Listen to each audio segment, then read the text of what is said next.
Sajjala plan ఎలా ఉంటుందంటేనండి, ఎప్పుడు వాళ్ళు సేఫ్ జోన్లో ఉంటారో, వాళ్ళ మీద రాళ్ళు పడకుండా చూసుకుంటారో, ఎవరైతే కాపు కులానికి సంబంధించిన వాళ్ళు, లేదా బీసీ కులాలకు సంబంధించిన వాళ్ళు, లేదా దళితులకు సంబంధించి వీళ్ళని రెచ్చగొట్టి వీళ్ళని ఫ్రంట్ ఫేస్లో పెట్టించి వీళ్ళ ద్వారా నానా యాగి చేపిస్తారండి.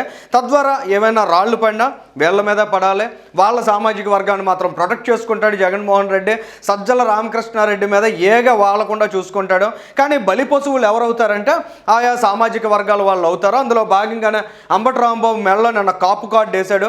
ఇవాళ ఈ జోగి రమేష్ మెడలో కూడా బీసీ కార్డు వేస్తున్నారండి. ఇదంతా ఎందుకంటే జగన్మోహన్ రెడ్డి మెప్పు కోసం.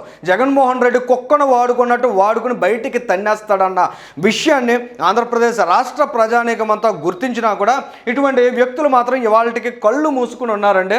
అందులో భాగంగా ఏ రోజుకైనా అంబటి రాంబాబు, జోగి రమేష్కి కనువిప్పు కలగాలని కోరుకుందాం. వాళ్ళని జగన్మోహన్ రెడ్డి ఏదో ఒక కోణంలో రాజకీయ కుట్రలో బలి పెట్టక ముందే